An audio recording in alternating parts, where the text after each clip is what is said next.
Ang tawag doon ay tuway, yung nasa tuhod ng tao. Marami akong nakilala na gano'n na pinaniniwalaan nila na iyon ay ginagamit nila bilang kanilang anting-anting o agimat. So pinaniniwalaan nila yun na kapag meron ka nun, hindi ka tatamaan ng bala.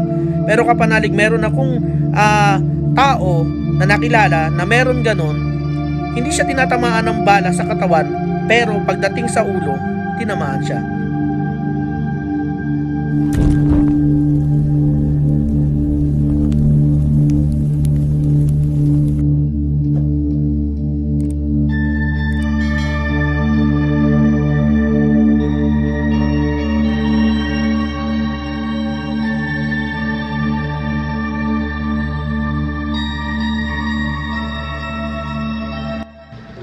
Magandang araw mga ka-horror at welcome back nga po palang muli sa aking channel.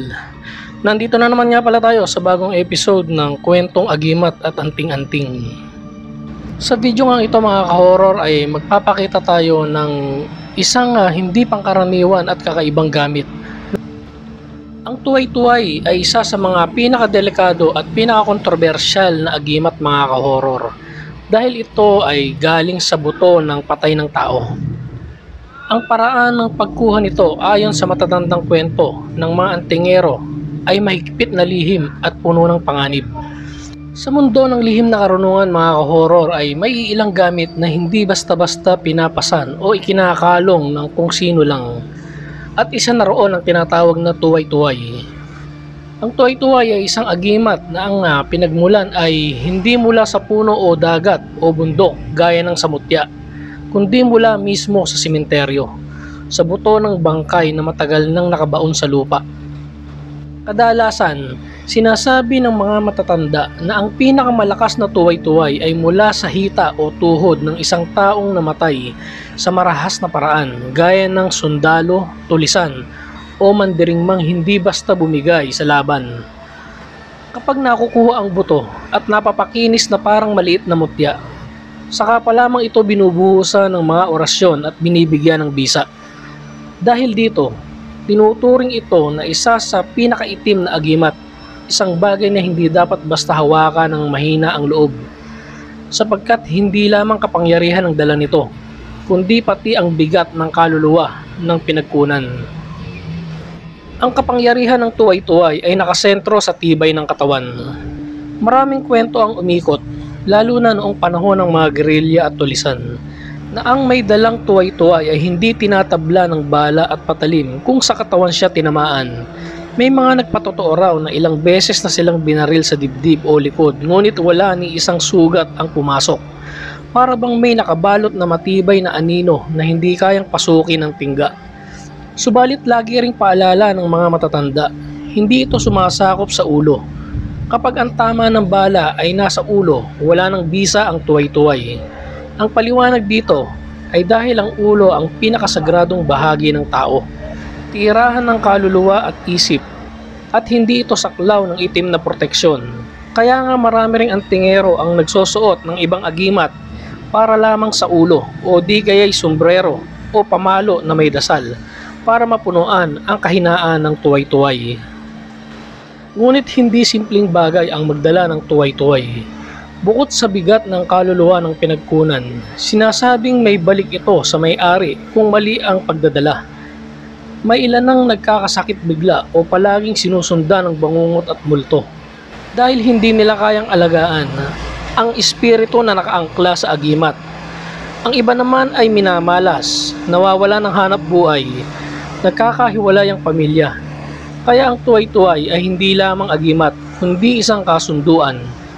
Nakukuha mo ang proteksyon, ngunit dala mo rin ang anino ng nakaraan. Dahil dito, bihira ang may tapang na magtanga nito. At madalas ay mga taong naglalakad sa gitna ng dilim, mga tulisan, mandirigma, o yaong wala ng ibang pagkakapitan ng depensa ang siyang nagtatanga nito. Isa pa sa pinakamahalagang aral ng mga matatandang antingero mga ka-horror ay ang tungkol sa pagsasama ng mga agimat. Hindi lahat ay pwedeng magsama sa iisang katawan, sapagkat may mga kapangyarihan na nagbabanggaan. Sa kaso ng tuway-tuway, mariing paalala na hindi ito dapat isabay sa mga banal na medalyon tulad ng medalyon ng San Benito, San Miguel, Tres Pico Roma at mga katulad nito. Dahil ang mga iyon ay puting gamit, sagrado at nakaugat sa kapangyarihan ng Diyos, habang ang tuway-tuway ay sa itim at nakaugat sa espiritu ng patay. Kapag pinagsama, naglalaban ang dalawa at ang tao mismo ang nagiging sentro ng banggaan. May mga kwento na nagdadala ng tuway-tuway na sabay ding may San Benito at hindi nagtagal siya ay nagkasakit at nang alisin ang isa sa dalawa, saka lamang siya gumaling. Ganon din ang mutya mga kahoror, lalo na ang mga puting mutya gaya ng mutya ng dagat, mutya ng saging, mutya ng langka. Ang mga ito ay likas na malinis at dalisay, galing sa kapangyarihan ng kalikasan at liwanag. Samantalang ang tuway-tuway ay dala ng anino at kabaong. Kapag pinagsama ang dalawa, nababasag ang balanse at ang may-ari ang napapahamak. May nagsasabi na kapag pinagsabay mo ang tuway-tuway at mutya, mawawala ang bisa ng pareho at ikaw ay magiging lantad, parang walang depensa. Hindi rin ito kaayon ng mga agimat na panalangin o pamako, gaya ng Infinito Diyos, pamako ni Kristo, tagabulag at mga agimat ng santo. Ang mga iyon ay tagapagtanggol na galing sa pananalig, samantalang ang tuway-tuway ay galing sa kasunduan ng patay. Kapag pinagsama, ang resulta ay labanan, hindi tulong. Sabi nga ng matatanda, kung ikaw ay nasa daan na puti, manatili ka sa puti. Kung ikaw ay nasa daan na itim, doon ka na lamang lumakad. Sapagkat kung pipilitin mo nga paghaluin ito, ikaw mismo ang magiging parang palayok na hinahampas ng dalawang magkaibang martilyo. Ngunit lagi nating tatandaan mga kahoror na hindi ibig sabihin na walang kaayon ng tuway-tuway.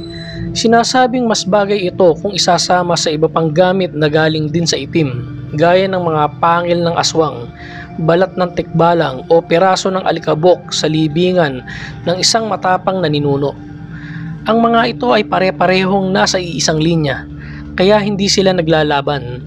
Ang iba namang gumagamit ng tuway-tuway ay nagdadala rin ng simpleng anting ng proteksyon, hindi relihiyoso kundi likas lamang, gaya ng mutya ng buntal o mga batong ligaw, para suportahan ang lakas ng tuway-tuway nang hindi sumasalungat dito. Kung iisipin mga kahoror, ang tuway-tuway ay parang tabak na dalawa ang talim. Maaari kang maging matibay at hindi tinatablan, ngunit maaari ka ring pasanin ng mabigat na kapalaran. Maaari kang lumakad sa gitna ng bala, ngunit maaari ring lapitan ng mga kaluluwa sa dilim. Maaari kang tumayo na walang sugat, ngunit maaari ka ring mamatay kapag ang tama ay sa ulo. At higit sa lahat, maaari kang maging makapangyarihan, ngunit kapag pinagsama mo ito sa maling agimat, ay ikaw mismo ang susuko sa sarili mong kamalasan. Kaya't sa huli mga kahoror, ang tuway-tuway ay hindi para sa lahat. Isa itong agimat na kumakatawan sa lakas ng bangkay at anino ng libingan. Para sa ilan, ito ay kayamanan. Para sa iba, ito ay sumpa.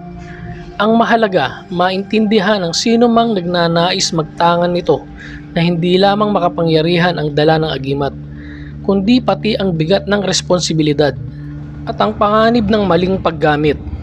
Dahil sa daigdig ng anting-anting at mga agimat, laging totoo ang kasabihan.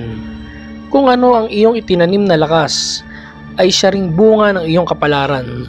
At sa kaso ng tuway-tuway, ang binhi nito ay mula sa buto ng patay, kaya't dapat tandaan, hindi ito basta laruan, kundi isang kasunduang kailangang pag-isipan ng malalim bago ito tanganan.